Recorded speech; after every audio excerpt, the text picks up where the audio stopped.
listening to Thoughts of the Week.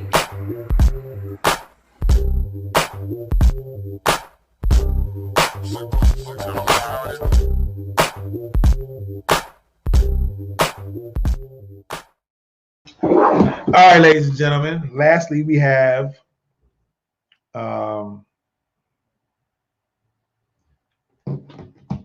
the New York slave revolt of 1712. All right, the New York slave revolt of 1712. All right, so before I'm gonna show you a video, but before I go into that video, I'm gonna read something out of this book. Okay, this book is again The Hidden History of New York.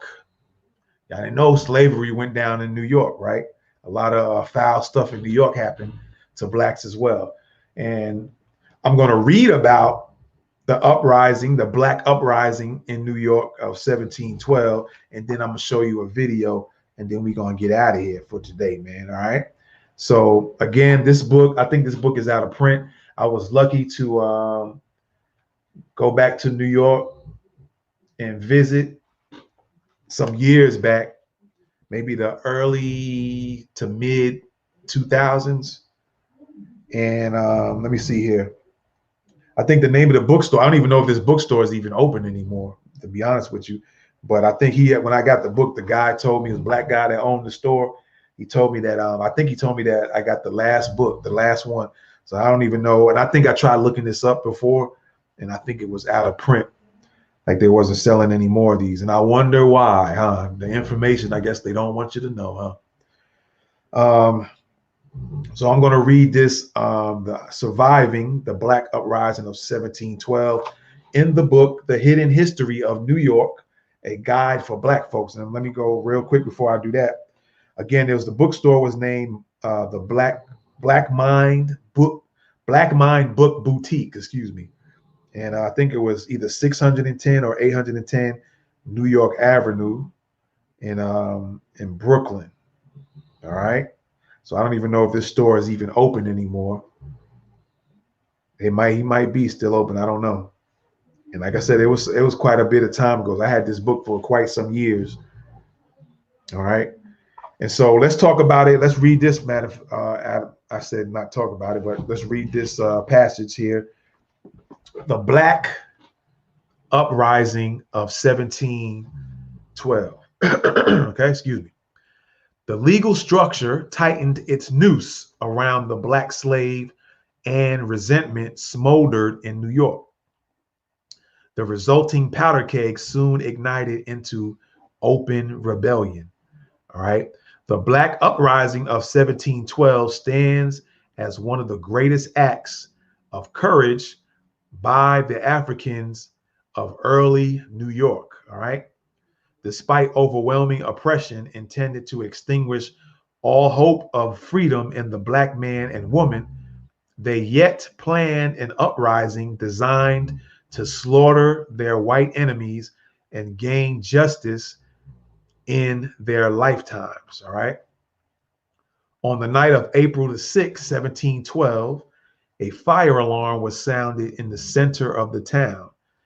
As the whites converged on the scene, 30 black men descended upon them, shooting, slashing, and hacking with guns, knives, and hatchets. The black rebels were able only to kill 9 and wound 6 whites before the militia chased them into the countryside. The next morning, when they were found in their forest hiding place, 6 had committed suicide, 1 man killing his wife and himself. The rest were captured and tried. All right. Maybe August 5th of 1806. I don't know if this has anything to do with it, but there's a little spot here on this passage. But anyway, let's go on. Then, as with one diseased mind, wrote historian Edward Robb Ellis, the white colonists settled down to the punishment of the colored revolutionaries. 21 black freedom fighters were arrested, tried, convicted, tortured, and murdered. One was a pregnant woman carrying a valuable slave, so her sentence was suspended. Another woman, however, was hanged. All right. And these were black folks who were standing up against oppression. And so the only way they figured they can get out of that oppression is to conduct an uprising and kill the very people that were keeping them oppressed. All right. A black hero named Robin, who had stabbed his master in the back, was suspended alive in chains without food or water until he expired after days of unspeakable anguish. Two blacks were burned alive over a slow fire. The acrid odor of singed flesh, or singed flesh, irritated the nostrils of spectators during the 8 to 10 hours the Negroes suffered. Another black man who had wounded a constable was stripped to the waist, tied to the end of a cart in front of City Hall, dragged through lower Manhattan. This all went down in Manhattan, apparently, and lashed bloodily 10 times at every street corner. So if things happen in Manhattan that tear down the city, it's because the chickens come home to roost, all the mistreatment back then. One black man was broken on the wheel. His eyeballs bulging in terror, he was bound face up on a large cartwheel set on a platform. Then the wheel was raised to an inclined position so that every onlooker could have a clear view. After that, the public executioner picked up a sledgehammer, raised it high above his head, and slammed it down on one bound arm. Slowly, deliberately, painstakingly, the hammer rose and fell, blow after thudding blow, smashing to pulp the arms and legs of the shrieking black man. Now the attack was directed to the trembling torso until one murderous whack over the heart killed the condemned. All right. There were other casualties. Some whites blamed the rebellion on the indoctrination that some slaves were receiving at the Trinity Church school conducted by Elias New. They physically assailed him until it was shown that none of the conspirators attended his school. New used this vindication to promote his program, suggesting that conversion and proper instruction made blacks better slaves. The result of the uprising among the petrified whites was to pass legislation for still more proto-Nazi New York laws, an act for preventing, suppressing, and punishing the conspiracy and insurrection of Negroes and other slaves, passed December 10th, 1712. All right. And the law for regulating Negro and Indian slaves in the nighttime passed in March of 1713. All right. And so that's it. There's some things here you guys can probably see. Let me see if I can. This area right here. It's a little bit hard to read, of course.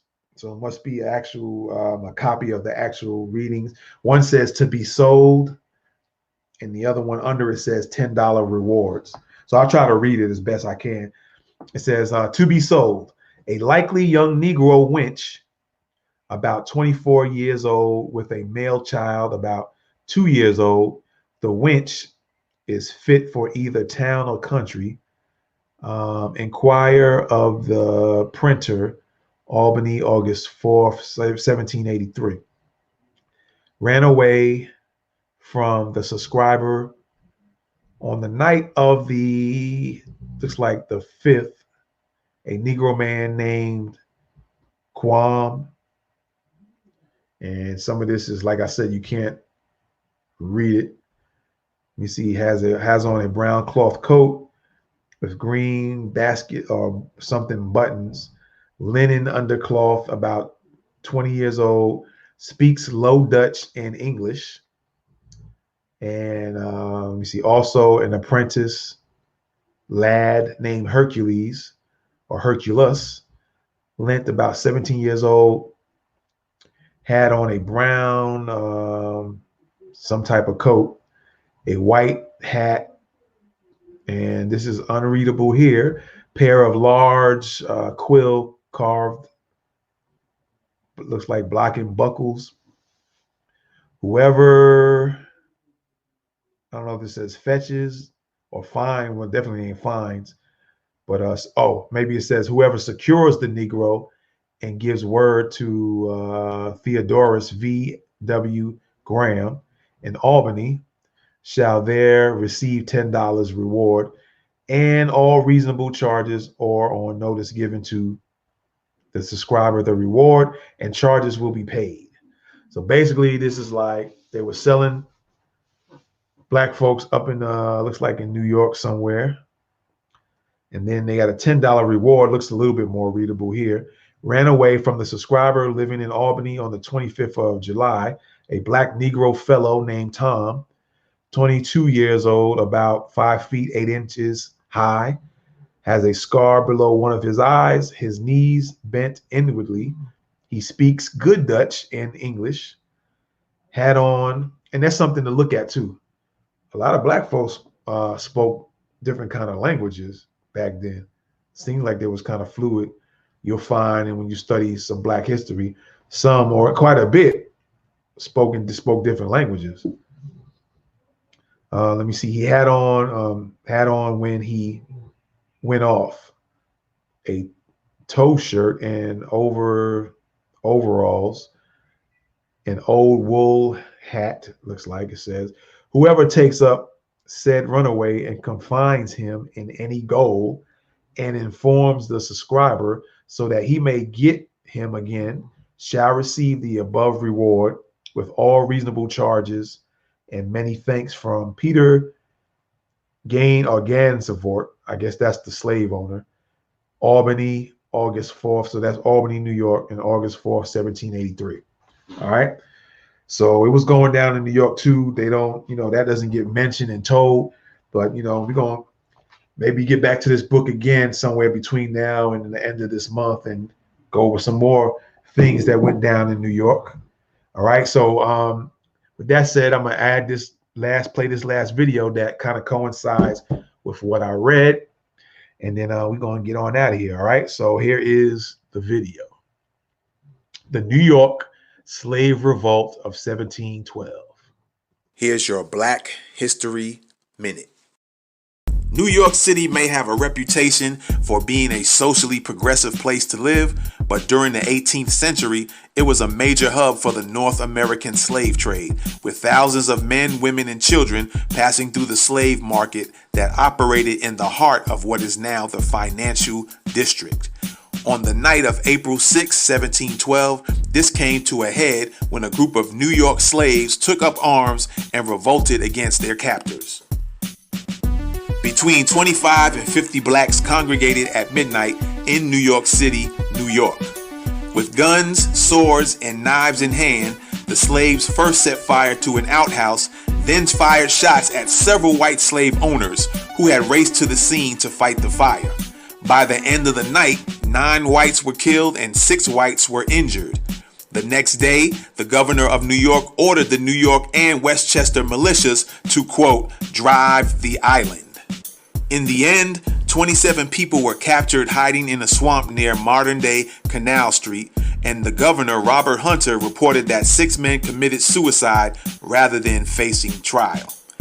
Although a handful of captured slaves were spared, the majority was sentenced to brutal public executions, including being burned alive and being hung by chains in the center of town. In the years after the slave revolt, life got harsher for enslaved New Yorkers. The city enacted strict laws preventing slaves from gathering in large groups or even holding a firearm. I hope y'all catch that. Slave owners could beat a slave for no reason at all, so long as they weren't killed or maimed. Although New York eventually outlawed slavery in 1799, it remained an intrinsic part of city life until after the Civil War. Black History Minute, salutes the 1712 slaves of New York for standing up against their oppressors.